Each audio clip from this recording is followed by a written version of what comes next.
Jangan takut, jangan ragu untuk berobat ke klinik negara. Kami siap membantu Anda dengan rasa aman dan nyaman.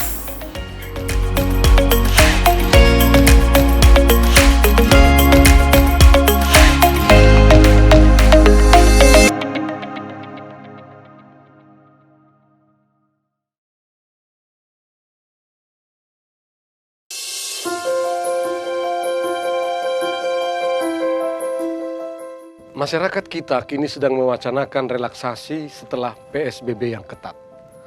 Apakah dengan demikian kita sudah bisa menyelenggarakan ibadah di gereja? Saya mengajak saudara untuk hati-hati. Selama kurva epidemiologi masih fluktuatif dan penyebaran COVID-19 belum terkendali, saya mengajak kita semua untuk bersabar, terutama di daerah yang masuk zona merah. Saya mengimbau gereja untuk tidak begitu saja segera memulai ibadah bersama tanpa persiapan memadai, terutama menyangkut disiplin kita mematuhi protokol kesehatan. Yang saya maksud dengan protokol kesehatan itu, yang pertama, sebaiknya jumlah umat yang hadir tidak melebihi 40% dari kapasitas gereja agar posisi jarak aman dapat terjaga. Kedua, durasi ibadah sebaiknya dipersingkat. Para pakar mengatakan makin lama berada dalam kebersamaan, risiko transmisi virus akan makin besar kemungkinannya. Ketiga, sebaiknya dilakukan proses disinfeksi setiap kali gereja dibuka. Keempat, setiap umat yang hadir diwajibkan menggunakan masker. Dan kelima, sebaiknya setiap gereja menyediakan alat pengukur suhu tubuh dan fasilitas untuk mencuci tangan. Kini saatnya kita untuk lebih mengembangkan habitus baru yang lebih meningkatkan daya tahan tubuh dan kekebalan tubuh kita melalui pola hidup bersih dan sehat, mengasup gizi seimbang, serta olahraga dan berjemur sinar matahari secukupnya. Tidak ada yang bisa menjamin bahwa umat yang hadir di gereja benar-benar bebas dari virus ini, karena ada juga orang tanpa gejala. Olehnya, mari menjalani kehidupan ini secara lebih sehat, tetapi juga melakoni kehidupan ini secara lebih substansial. Saatnya kita menanggalkan segala bentuk aksesoris dan formalitas yang selama ini ternyata telah begitu dalam mencekoki kita, padahal tak sepenuhnya bermakna dalam penghayatan kehidupan kita. Saudara-saudara, pandemi COVID ini mengajar kita untuk hidup lebih sederhana, lebih substansial, demi kemuliaan nama Tuhan dan menjadi berkat bagi sesama kita. Tuhan memberkati saudara.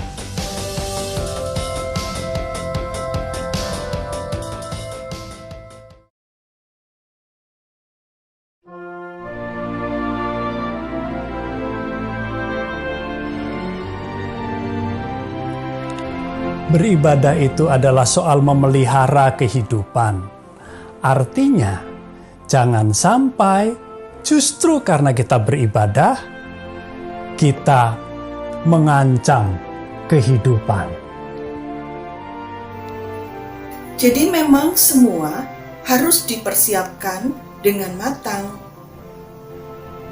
Lihat grafiknya dulu. Di kota kita, kelurahan, kecamatan kita masing-masing. Pastikan sudah 14 hari tidak ada kasus positif COVID di tempat kita. Lihat daerah gereja. Zona merah, jangan. Kalau zona lain, tapi belum hijau, hati-hati ya. Lihat zona tempat tinggal anggota jemaat dan simpatisan. Kalau mayoritas 70-80% masih zona merah, ya jangan.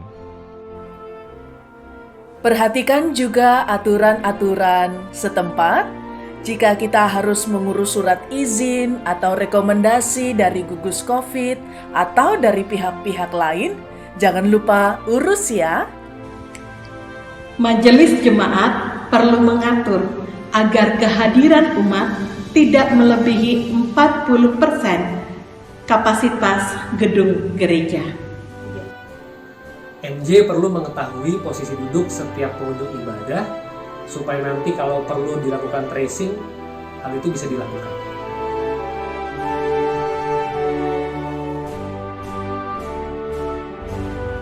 Saudara-saudara, gedung gereja juga harus diperhatikan dan dipersiapkan.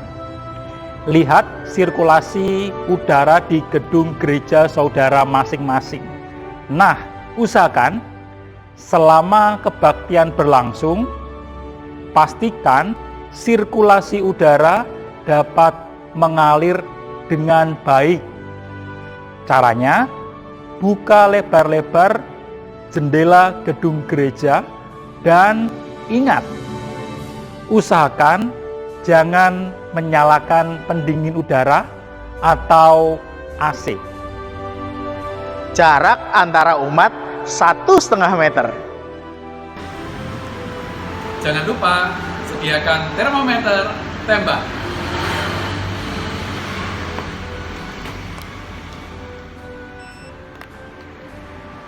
Sip.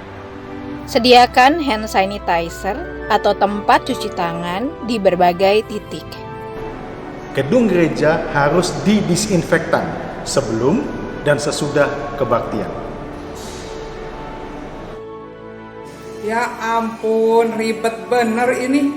Susah banget sih mau kebaktian di gedung gereja. Bukan susah dong, ini soal menghidupi. Bahwa ibadah itu memelihara kehidupan, bukan mengancam kehidupan. Jadi, jangan terburu-buru ya. Hanya karena melihat gereja sekitar kita sudah mulai ibadah offline di gedung gereja. Mari kita persiapkan bersama dengan matang. Karena sekali lagi, ibadah itu soal memelihara kehidupan.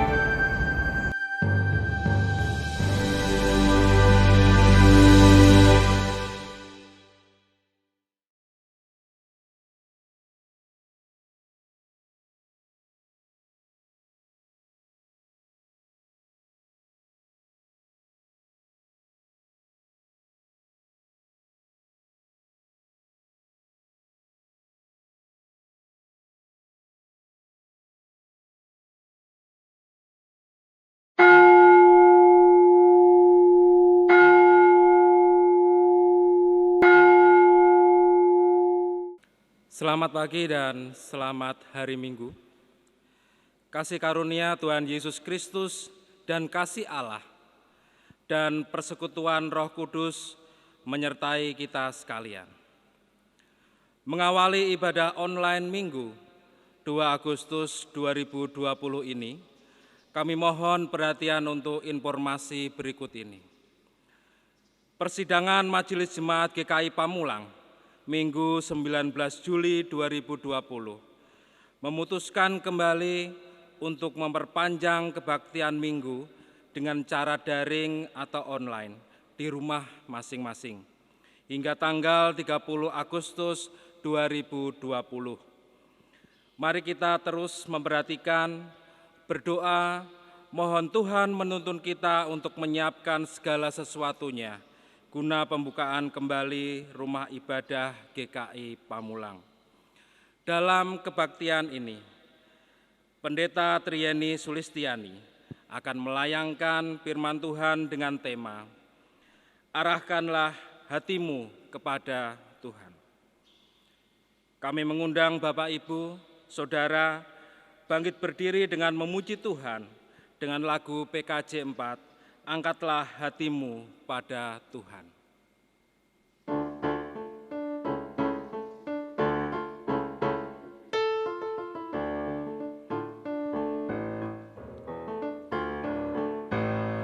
Angkatlah hatimu pada Tuhan, bunyikan kecapi dan menari. Jangan lupa bawa persembahan.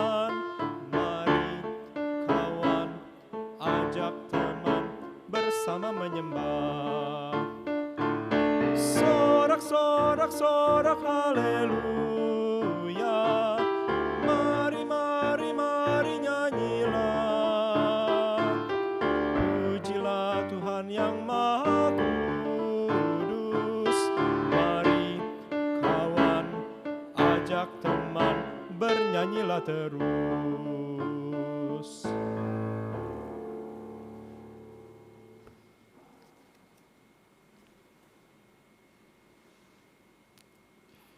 Jemaat sekalian, kita mulai ibadah kita pagi hari ini dengan bersama-sama mengimani bahwa pertolongan kepada kita adalah di dalam nama Tuhan yang menjadikan langit dan bumi.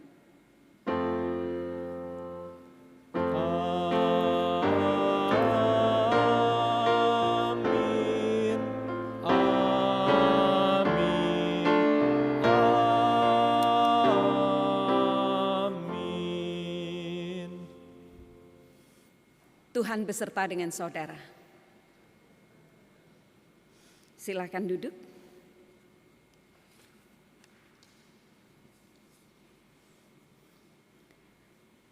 Jemaat dan simpatisan dimanapun saudara sekalian berada, sebagai manusia yang berdosa, kita menyadari betapa kita sering kali melupakan kehadiran Tuhan. Tanpa kita sadari, jiwa ini haus dan sangat rindu akan kedamaian. Tuhan adalah pengasih dan panjang sabar. Ia tidak henti mengundang kita untuk terus kembali kepada persekutuan dengan Dia, agar kita boleh menerima berkat yang Ia sediakan bagi kita. Oleh karena itu, mari kita bersama-sama menjawab panggilan Tuhan dengan sebuah kesediaan untuk senantiasa mau mengarahkan hati kita, hidup kita kepadanya.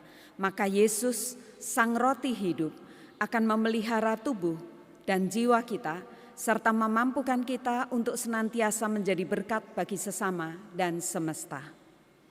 Ku ingin menyerahkan.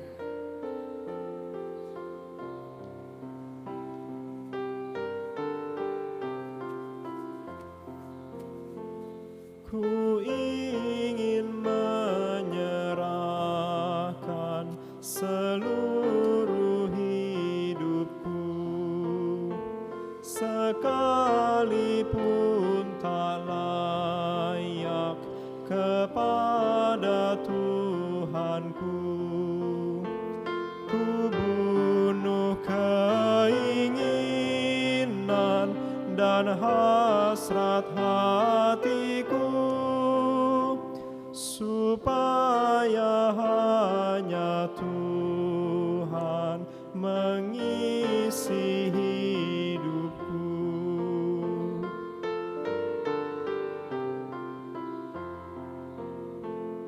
Di waktu kesusahan tak usah ku gentar, diberinya perlindungan, hatiku pun segar. Darahnya dicurahkan, nyawanya pun diberi, teruraslah jiwaku, hidupku berseri.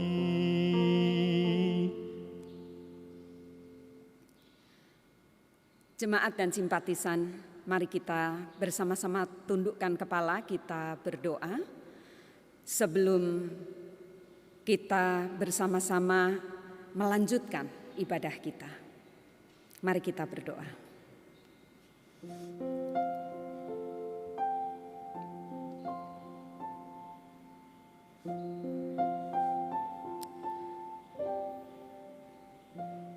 Ya Tuhan,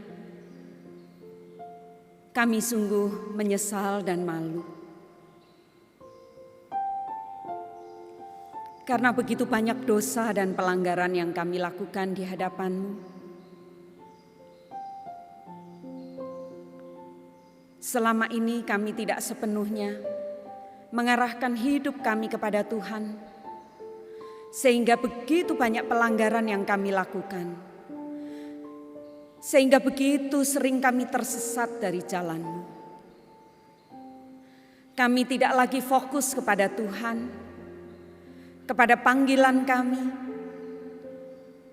tapi kami fokus pada diri kami sendiri, fokus pada uang, pada kedudukan, pada kepentingan-kepentingan kelompok kami sendiri. Ampuni kami, karena ketika kami tidak lagi terpusat kepada Tuhan, kami lalu seringkali mengabaikan panggilan kami untuk menjadi alat yang menyaksikan cinta kasih Tuhan dimanapun Tuhan menempatkan kami. Kiranya ketika saat ini kami boleh mendapatkan pengampunan-Mu, kami boleh mengalami pembaharuan di dalam Tuhan dan dimampukan untuk hidup seturut dengan kehendak-Mu, untuk hidup terarah hanya kepada Tuhan, sehingga betapapun badai begitu keras menghantam hidup kami, tidak membuat kami goyah, tapi kami tetap berpegang kepada Tuhan dan terarah pada apa yang Tuhan ingin agar kami nyatakan dalam hidup setiap kami, melakukan panggilan Tuhan untuk senantiasa menyatakan cinta kasih Tuhan di tengah kehidupan kami bersama. Terima kasih untuk pengampunan-Mu. Terima kasih untuk tuntunan dan pimpinan Tuhan dalam hidup kami ke depan. Terima kasih kami boleh terus diberi semangat untuk mengandalkan Tuhan dalam hidup kami. Di dalam nama-Mu Tuhan, kami mau untuk berserah diri, bersyukur untuk pengampunan yang Tuhan boleh berikan. Amin. Dihapuskan dosaku.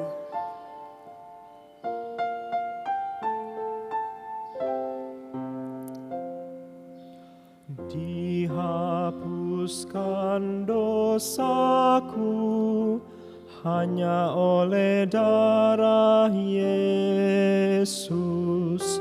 Aku pulih dan sembuh hanya oleh darah Yesus.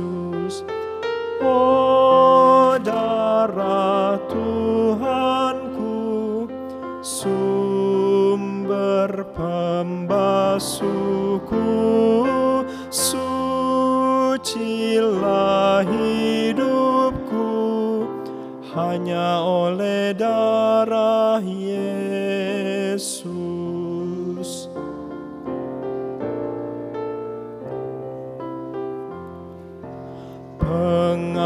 Pengampunan dosaku hanya oleh darah Yesus. Penyucian hidupku hanya oleh darah Yesus. Oh, darah Tuhanku, sumber pembasuhku, sucilah hidupku hanya oleh darah Yesus.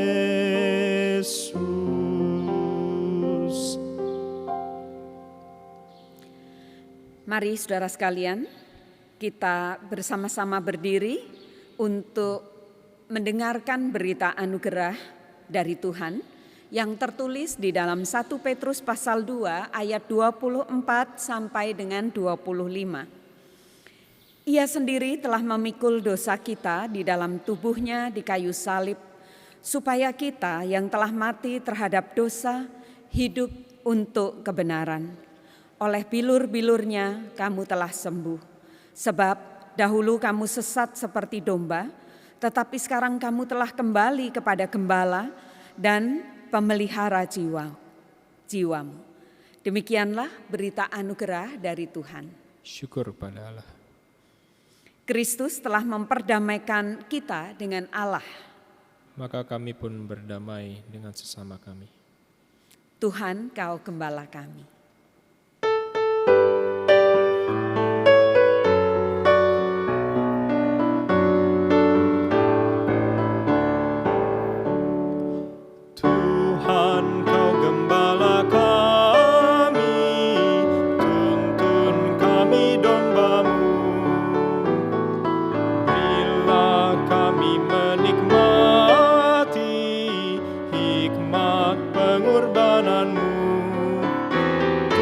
Yesus Juru Selamat, kami ini milik-Mu.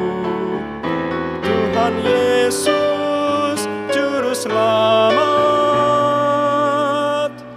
Kami ini milik-Mu.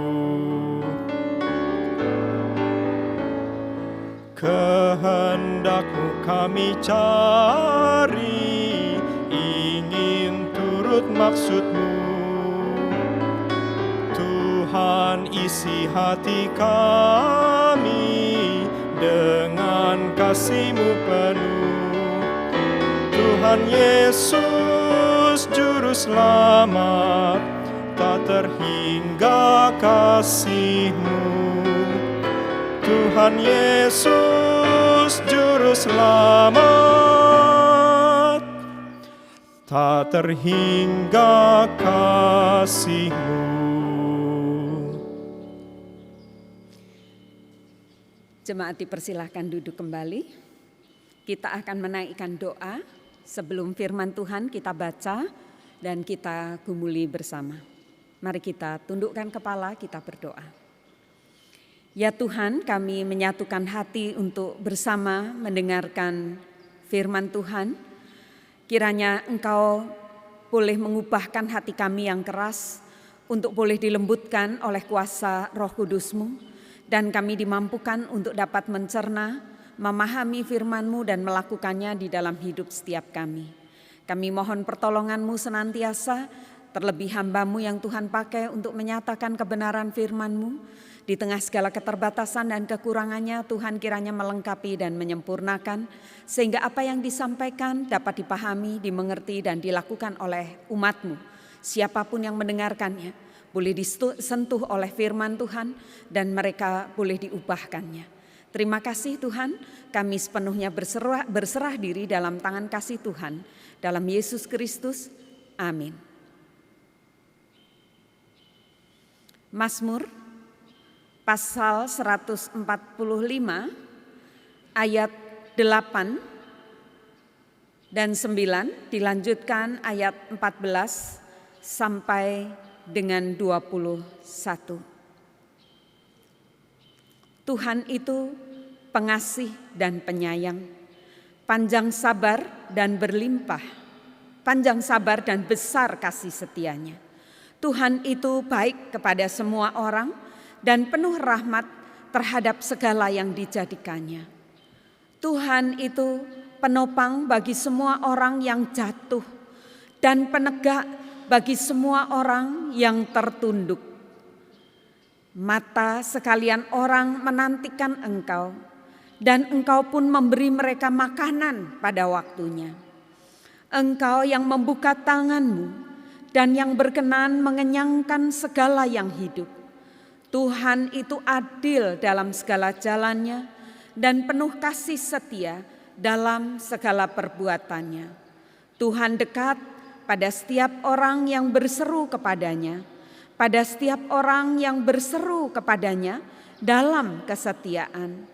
Ia melakukan kehendak orang-orang yang takut akan Dia, mendengarkan teriak mereka minta tolong dan menyelamatkan mereka. Tuhan menjaga semua orang yang mengasihinya, tetapi semua orang fasik akan dibinasakannya. Mulutku mengucapkan puji-pujian kepada Tuhan, dan biarlah segala makhluk memuji namanya yang kudus untuk seterusnya dan selamanya. Demikianlah pembacaan firman Tuhan. Berbahagialah mereka yang mendengarkan firman Allah dan yang memeliharanya. Haleluya. Haleluya, haleluya, haleluya.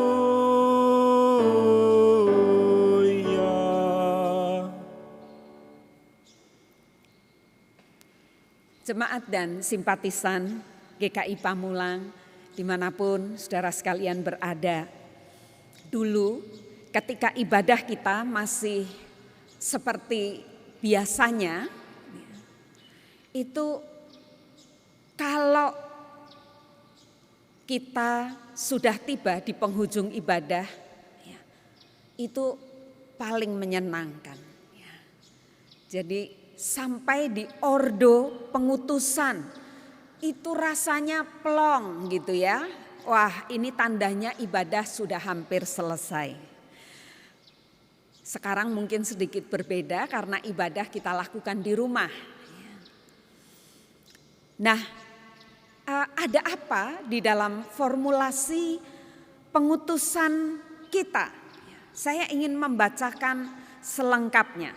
Pelayan firman menyampaikan, arahkanlah hatimu kepada Tuhan. Lalu umat menjawab, kami mengarahkan hati kepada Tuhan. Nah, ini setiap hari Minggu kita ucapkan. Kita menjawab juga dengan lantang. Mungkin saking gembiranya juga begitu ya, karena ibadah sudah hampir selesai. Ya. Tetapi apakah saudara dan saya sungguh-sungguh memahami makna pernyataan di dalam pengutusan ini? Arahkanlah hatimu kepada Tuhan. Lalu kita menjawab, kami mengarahkan hati kami kepada Tuhan.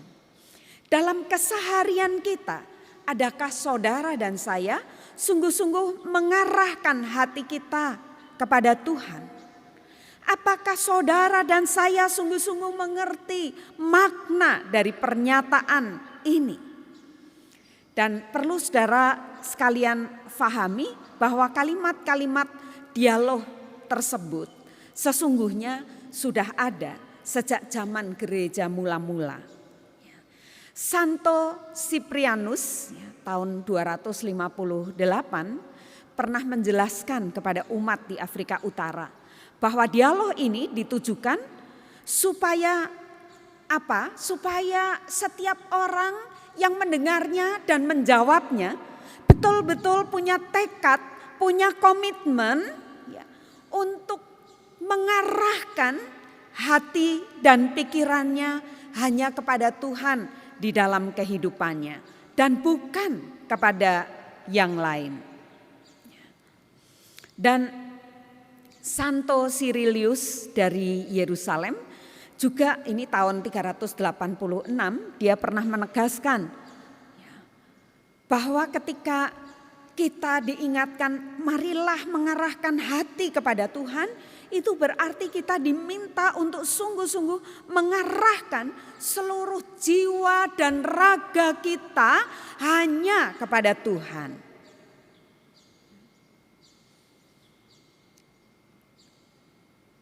Apakah selama ini ketika saudara dan saya seusai ibadah lalu menjawab kami mengarahkan hati kami kepada Tuhan, lalu sungguh-sungguh kita terarah kepada Tuhan? Ini pertanyaan yang tidak mudah untuk dijawab. Beberapa kali misalnya saya menceritakan kisah nyata gitu ya. Jemaat yang baru selesai beribadah, baru saja selesai mengatakan kami mengarahkan hati kami kepada Tuhan. Begitu keluar lalu mobilnya mungkin kesenggol sedikit atret atau nyenggol mobil yang lain gitu. Mobil yang kesenggol bisa marah luar biasa, mungkin sekalipun tidak sampai terluka gitu. Ada suaranya saja sudah cukup membuat orang emosi dan marah. Dan beberapa kali itu terjadi di halaman parkir kita.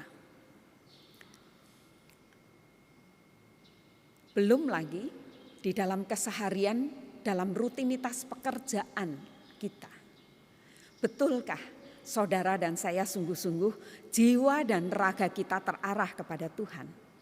Dan pertanyaan yang lain lagi adalah mengapa kita harus terarah kepada Tuhan?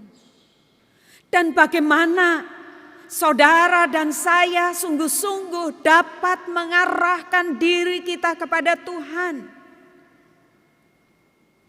Kalau saudara dan saya bersama-sama kita memperhatikan di dalam pembacaan leksionari kita ya seperti biasanya sebetulnya ada 4 bacaan. Tetapi kita hanya membaca satu bagian dari Mazmur saja. Tetapi sebetulnya ada bacaan yang lain dari Roma, dari Yesaya, tetapi juga dari Injil Matius pasal 14 ayat 13 sampai 21. menyampaikan tentang apa? Di dalam Injil Matius pasal 14 ayat 13 sampai dengan 21. Pembacaan Injil ini sebetulnya mirip atau peristiwanya mirip-mirip dengan bahan PA kita di bulan Juli. Tentang Tuhan Yesus memberikan makanan atau membagikan makanan kepada 4.000 orang. Tetapi pembacaan kita Tuhan Yesus membagikan makanan, ya, pembacaan leksionari kita hari ini itu Yesus membagikan makanan kepada 5.000 orang. Perhatikan saudara-saudara dalam Matius pasal 14 ayat 16 dan 18. Di sana dikatakan ada statement dari Yesus yang mengatakan begini. Kamu harus memberi mereka makan. Lalu ada kata-kata, bawalah kemari kepadaku. Pada waktu itu saudara-saudara, Yesus diperhadapkan dengan masalah, dengan kesulitan, dengan pergumulan. Apa itu pergumulannya? Ada 5.000 orang laki-laki di luar perempuan dan anak-anak yang dilihat oleh Yesus saat itu. Mereka membutuhkan makanan. Itu yang pertama. Masalah yang lain apa? Masalah yang lain adalah tempat itu sepi. Lalu masalah yang lain lagi adalah hanya ada 5 roti dan 2 ikan. Diperhadapkan dengan kesulitan yang seperti ini, saudara-saudara, apa yang paling mudah yang kita bisa lakukan? Yang paling mudah untuk kita lakukan kalau kita ada di dalam posisi Yesus atau dalam posisi murid-murid ketika itu adalah biarin aja, suruh aja mereka pulang, cuekin aja kalau mereka lapar, cari makan masing-masing. Keadaan mereka ketika itu kan tidak seperti kita. Di sepanjang jalan kita bisa menemukan rumah makan. Dari yang harus dimasak dulu sampai yang instan, yang tinggal dikunyah, atau makanan-makanan fast food. Situasinya berbeda. Tapi sekali lagi kalau kita mau mencari jalan yang mudah adalah gak usah pedulikan, cuekin aja, biarkan saja, suruh saja mereka pulang. Ngapain kita repot-repot? Menghadapi kesulitan yang dialami oleh sesama kita saat ini. Ketiadaan pekerjaan, sulit untuk makan sehari-hari, apalagi untuk membiayai sekolah, apalagi untuk membayar paket data, untuk anak-anak sekolah, untuk kita bisa menjalankan ritual kita. Biarkan saja, itu yang paling mudah. Yang penting kita aman, orang lain sulit, biarkan saja. Menghadapi masalah yang dihadapi oleh gereja, menghadapi masalah yang dihadapi oleh LPM Lentera, misalnya terkait dengan kebutuhan APD.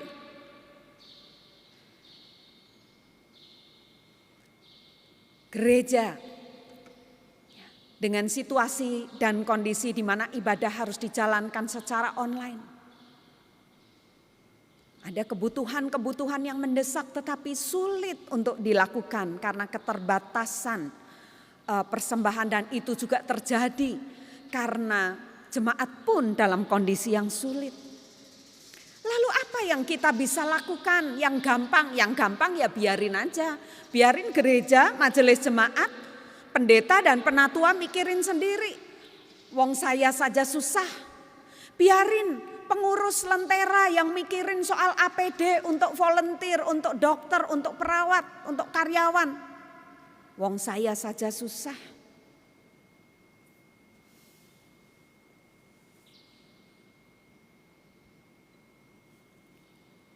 dan menghadapi masalah keuangan, baik ya, di dalam keluarga kita ataupun di dalam gereja sendiri. Jalan yang paling mudah itu apa? Cut aja sana sini ya, itu yang paling mudah.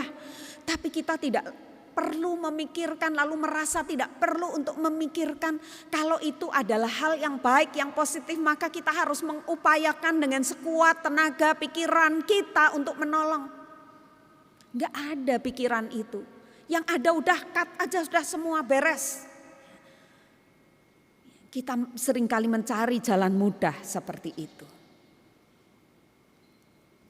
Seandainya saudara dan saya yang ada dalam posisi Yesus berhadapan dengan ribuan orang yang membutuhkan makanan, mungkin kita akan mengatakan begitu, pulang aja.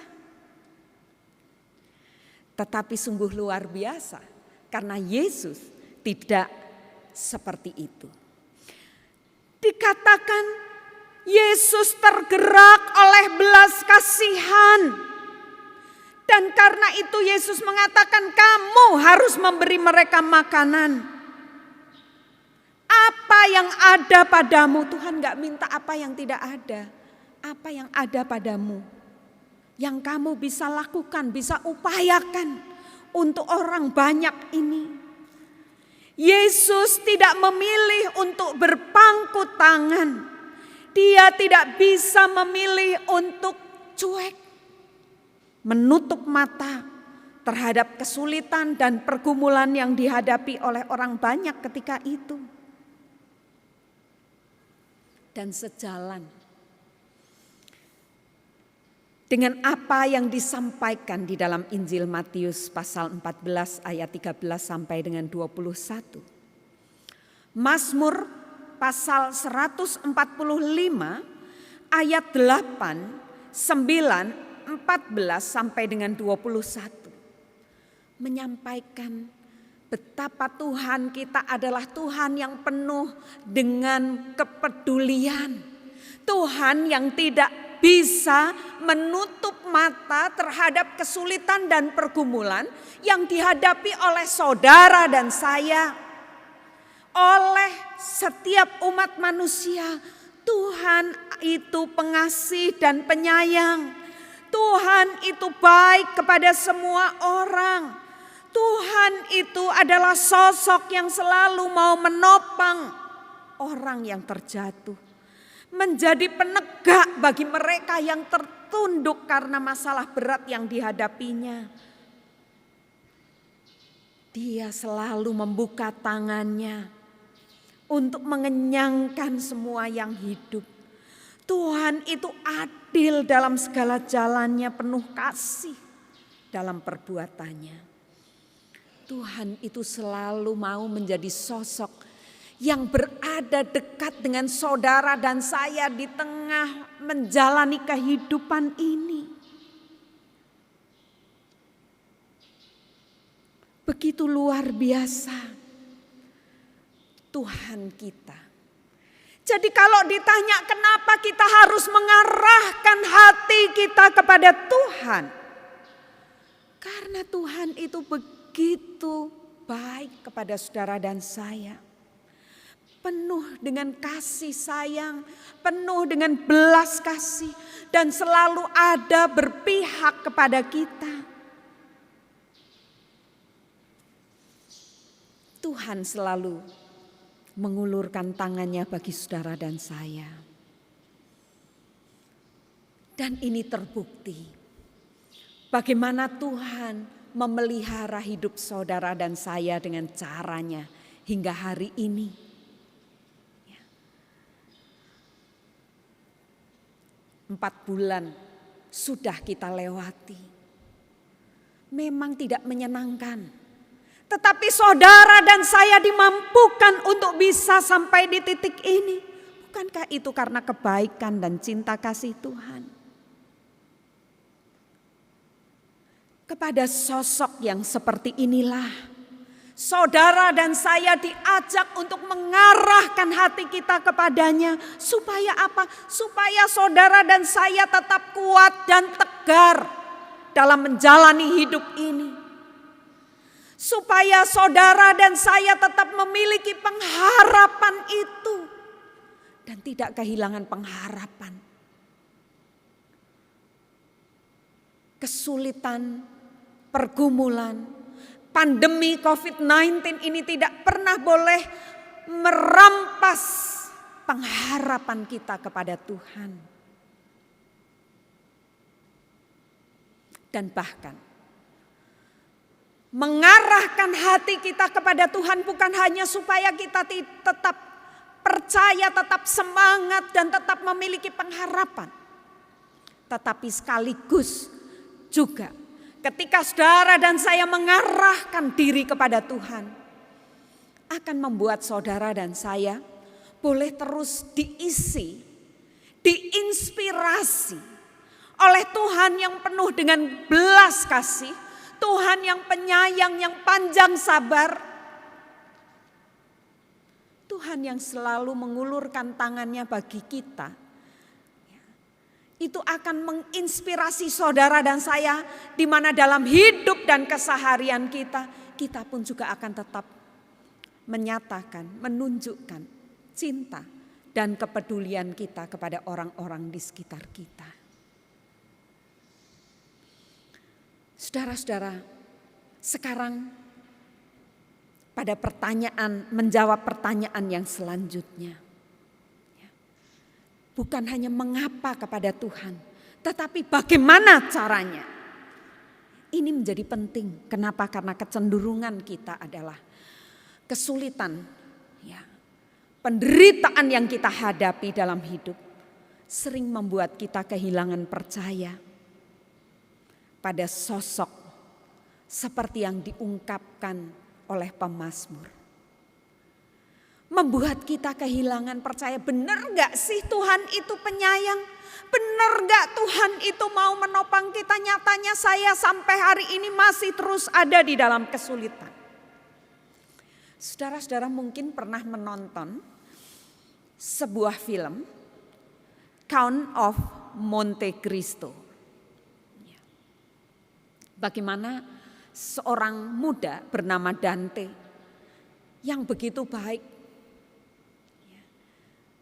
dengan sahabatnya. Dia menunjukkan kepedulian dan selalu mau memprioritaskan sahabatnya. Ternyata dia dihianati oleh sahabatnya sendiri. Karena apa? Karena sahabatnya menginginkan perempuan yang selama ini mencintai Dante, yaitu Mercedes. Fitnahannya ini saudara-saudara membuat Dante akhirnya harus dijebloskan di penjara yang paling mengerikan ketika itu. Château d'If. Puluhan tahun dia dipenjarakan di tempat itu. Di tempat dia dikurung, dia tidak bisa keluar masuk dari ruangannya. Hanya pada jam-jam tertentu dia diberikan makanan. Dan di hari ulang tahunnya dia bisa mengingat ulang tahunnya, karena setiap kali ulang tahunnya itu dia harus dicambuk di punggungnya. Semula di tembok tempat dia di penjara ada tulisan, Tuhan akan menyelesaikannya bagiku. Dia mengamini itu ketika awal-awal dia dipenjarakan. Dia sakit hati dengan sahabatnya dan dengan orang-orang yang terlibat hingga dia dijebloskan dalam penjara itu. Hingga suatu ketika dia mendengarkan ada suara seperti batu yang diketuk-ketuk dengan suara yang kecil saja. Dan itu pada jam-jam tertentu suara itu dia dengar sampai akhirnya jebol, dan yang muncul lubangnya hanya kecil saja, muncullah seorang yang sudah tua sekali, dan itu sangat mengejutkan dia di ruangan dia dipenjarakan yang ruangannya begitu sempit, barangkali sekitar 1,5 meter kali 1,5 meter atau 2 meter kali 2 meter begitu ya. Dan setelah berkenalan ternyata dia adalah seorang pastor yang juga dijebloskan di situ karena dia tidak mau membocorkan rahasia di mana harta dari Napoleon itu disembunyikan. Sehingga dia dijebloskan di situ. Dan dia sudah jauh lebih lama dari Dante dijebloskan di penjara itu. Puluhan tahun, ya, dia menghitung kalau setahun tuh dia bisa apa? Kalau orang Jawa bilang itu ndodos. Ya, saya nggak tahu kalau bahasa Indonesianya apa itu ya, temboknya di korek-korek gitu ya, pakai hanya dengan alat yang sederhana gitu. Karena dia nggak punya apa-apa. Jadi dia bertahun-tahun hanya untuk membobol tembok yang kira-kira nggak sampai 1 meter tebalnya. Dan dia sebetulnya salah arah masuk ke situ. Lalu disitulah kemudian dia diingatkan oleh si pastor ini untuk tetap memiliki pengharapan di dalam Tuhan. Sekalipun setiap hari hanya sekian senti dia bisa mengorek, bisa ndodosin tembok itu gitu ya.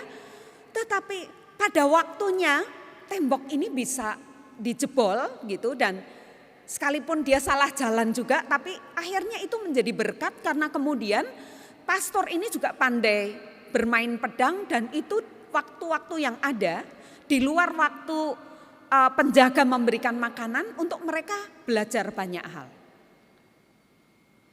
Dan pada akhirnya singkat kata memang dia bisa bebas melarikan diri. Dan dia akhirnya menyadari bahwa betul Tuhan akan menyelesaikannya bagiku. Ya. Tapi yang saya mau katakan dari kisah film ini adalah bagaimana kita seringkali kehilangan arah, kehilangan pengharapan ketika dia mengalami saat-saat yang sulit dan gelap dalam hidupnya. Nasihat dari si pastor itu tidak keliru. Karena Dante akhirnya bisa bebas dan akhirnya bisa berkumpul dengan Mercedes, dan bahkan ternyata dia juga punya anak dari hubungannya dengan Mercedes. Mengarahkan hati kepada Tuhan berarti fokus kepada Tuhan, bukan fokus pada masalah, bukan fokus pada kesulitan-kesulitan yang ada. Kalau saudara punya pengalaman naik sebuah kapal, apalagi kalau kapal itu kecil, lalu kemudian ada ombak yang besar, lalu apa yang saudara lakukan? Kadangkala kita lalu fokusnya bukan pada tujuan. Kita akan menuju kemana sih naik kapal ini. Tapi kita hanya sibuk untuk memikirkan ombak yang begitu besar dan dahsyat yang menghantam kapal ini.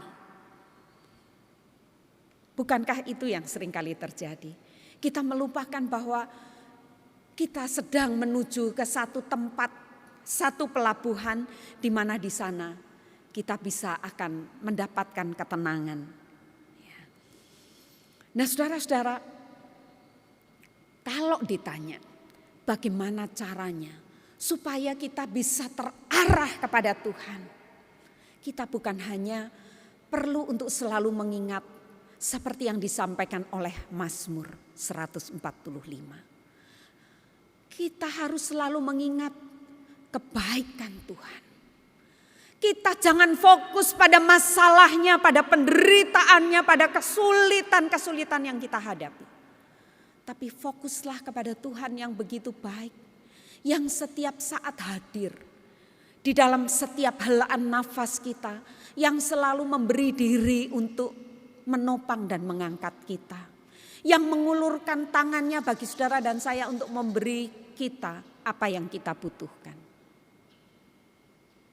Dan untuk itu dibutuhkan tekad dan komitmen.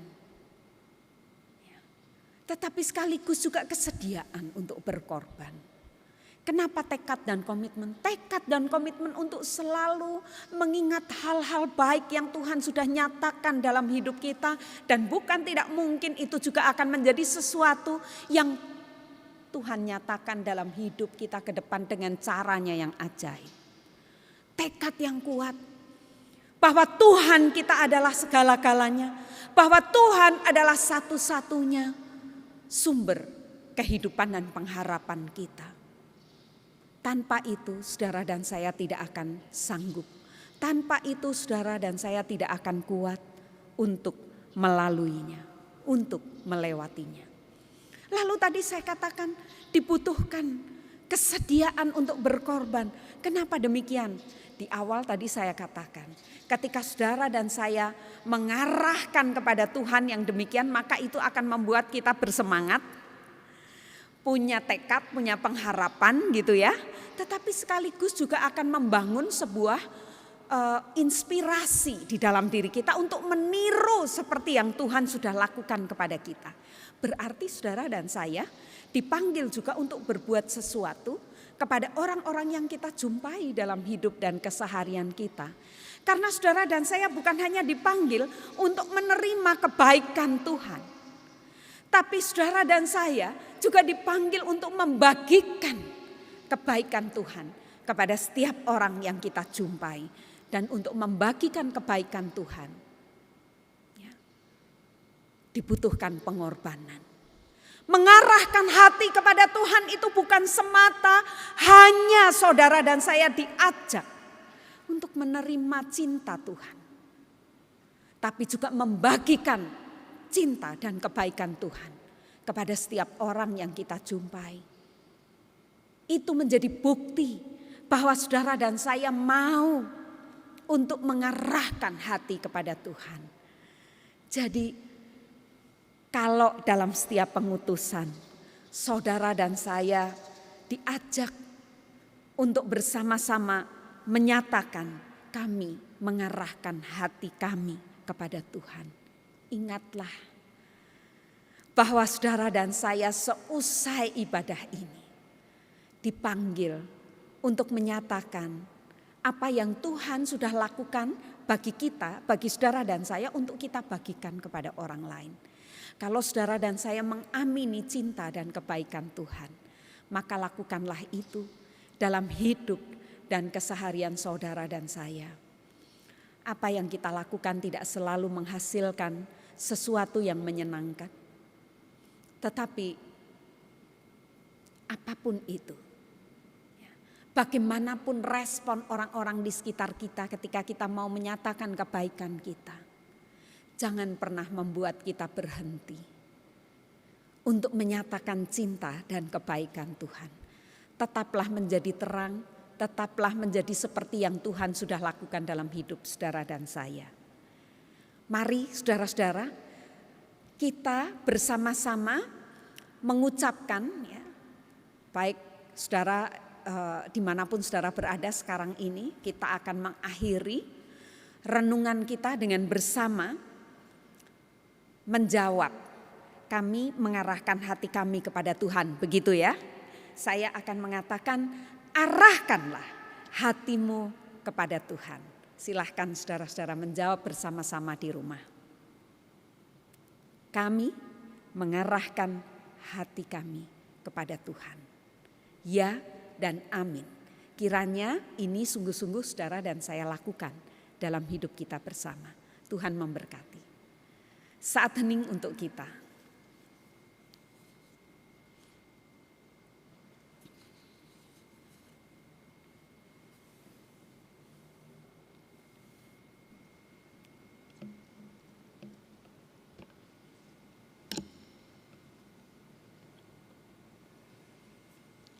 Jemaat, saya undang untuk bangkit berdiri. Marilah kita bersama dengan umat Allah di masa lalu, masa kini, masa depan, mengingat pengakuan pada baptisan kita menurut pengakuan iman rasuli. Aku percaya kepada Allah, Bapa yang Maha Kuasa, Khalik langit dan bumi, dan kepada Yesus Kristus, anaknya yang tunggal Tuhan kita, yang dikandung daripada Roh Kudus, lahir dari anak darah Maria, yang menderita sengsara di bawah pemerintahan Pontius Pilatus, disalibkan, mati dan dikuburkan, turun ke dalam kerajaan maut. Pada hari yang ketiga, bangkit pula dari antara orang mati, naik ke surga, duduk di sebelah kanan Allah, Bapa yang Maha Kuasa. Dan dari sana, Ia akan datang untuk menghakimi orang yang hidup dan yang mati. Aku percaya kepada Roh Kudus, gereja yang kudus dan am, persekutuan orang kudus, pengampunan dosa, kebangkitan orang mati, dan hidup yang kekal. Amin. Silahkan duduk. Kita akan menaikkan doa syafaat. Mari kita bersama-sama berdoa. Ya Tuhan, kami menyatukan hati, berdoa, bersyukur untuk firman-Mu yang boleh mengingatkan kepada kami, bahwa kami mau mengarahkan hati kami kepada Tuhan. Kiranya kami sungguh-sungguh bukan hanya menyatakan dengan mulut kami, tapi hidup kami boleh menjadi hidup yang sungguh-sungguh mengarahkan diri kami kepada Tuhan, dan bukan pada kepentingan-kepentingan pribadi, kepentingan kelompok, tetapi sungguh-sungguh kepentingan masyarakat yang lebih luas. Kiranya Tuhan terus meneguhkan dan menguatkan kami dalam menjalankan panggilan kami. Kami berdoa ya Tuhan untuk jemaat maupun simpatisan yang saat ini dalam keadaan sakit, terbaring dalam pengobatannya. Kiranya Tuhan terus memberikan kekuatan dan penghiburan dan bahkan kesembuhan kepada mereka.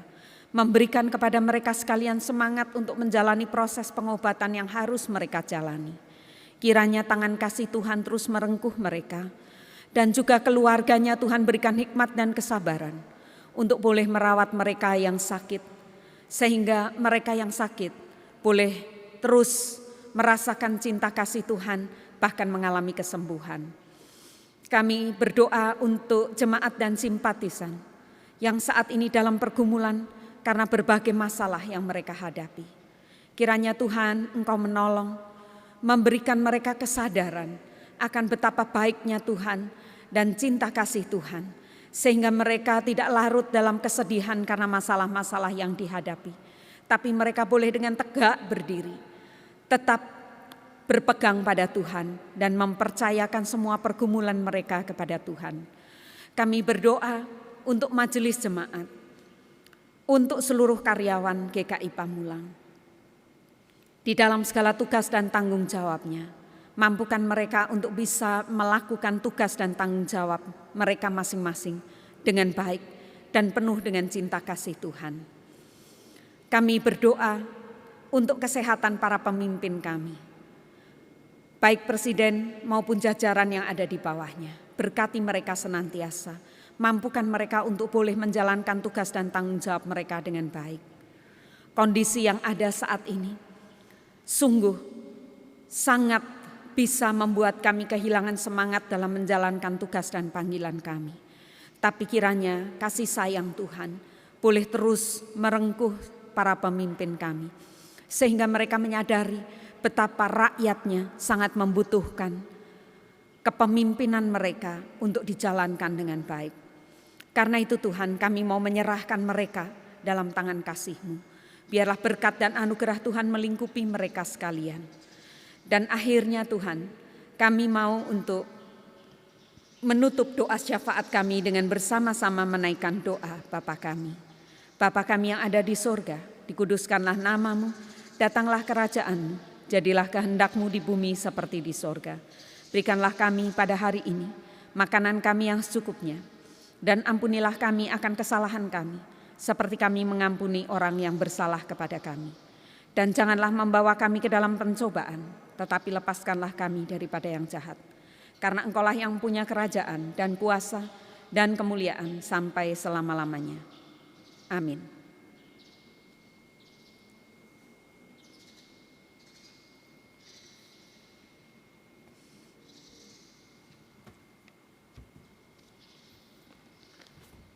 Firman Tuhan sebagai dasar persembahan kita diambil dari Mazmur pasal yang ke-50 ayatnya yang ke-23. Siapa yang mempersembahkan syukur sebagai korban, ia memuliakan aku. Siapa yang jujur jalannya, keselamatan yang dari Allah akan kuperlihatkan kepadanya. Kita akan menyanyikan PKJ 146 bahwa persembahanmu.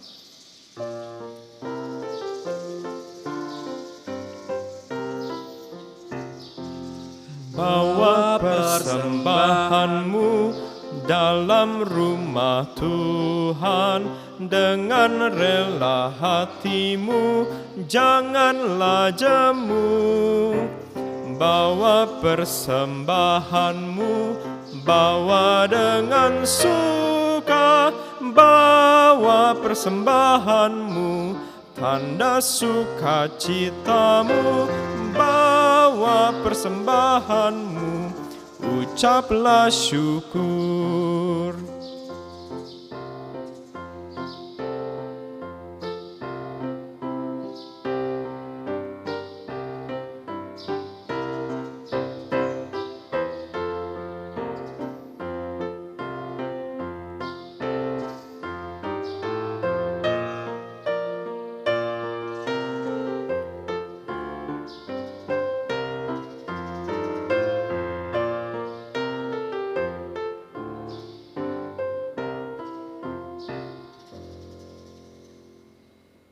Kami undang untuk bangkit berdiri.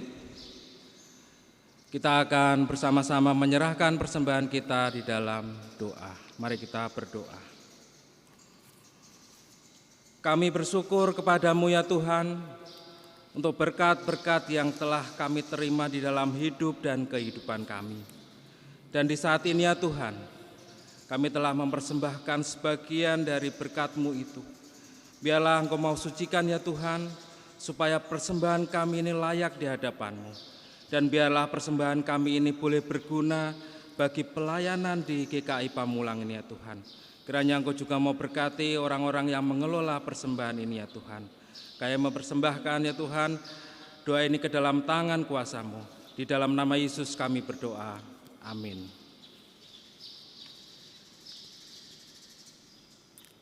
Yesus segala-galanya.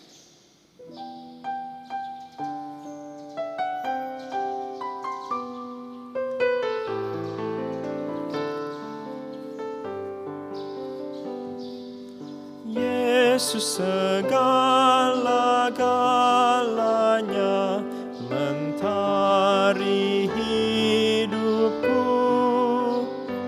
Sehari-hari Dialah penopang yang teguh. Bila ku susah berkesah, aku pergi kepadanya, sandaranku, penghiburku, sobatku.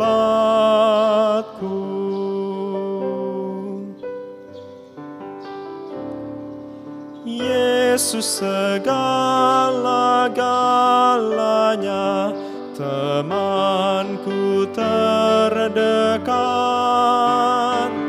Padanya aku berserah sekarang dan tetap. Hidupku indah mulia, bersamanya bahagia. Hidup kekal karena kenal sobatku.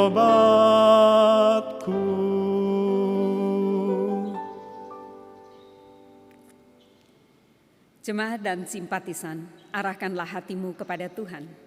Kami mengarahkan hati kami kepada Tuhan. Jadilah saksi Kristus. Syukur kepada Allah.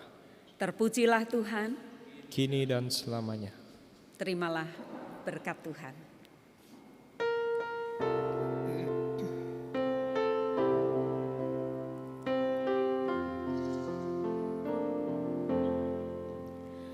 God. Kasih Tuhan mengiringimu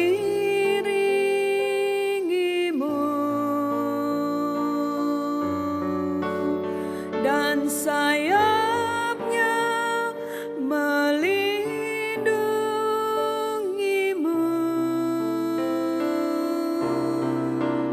Tangan Tuhan pegang di jalan hidupmu. Majulah dalam terang kasih-Nya.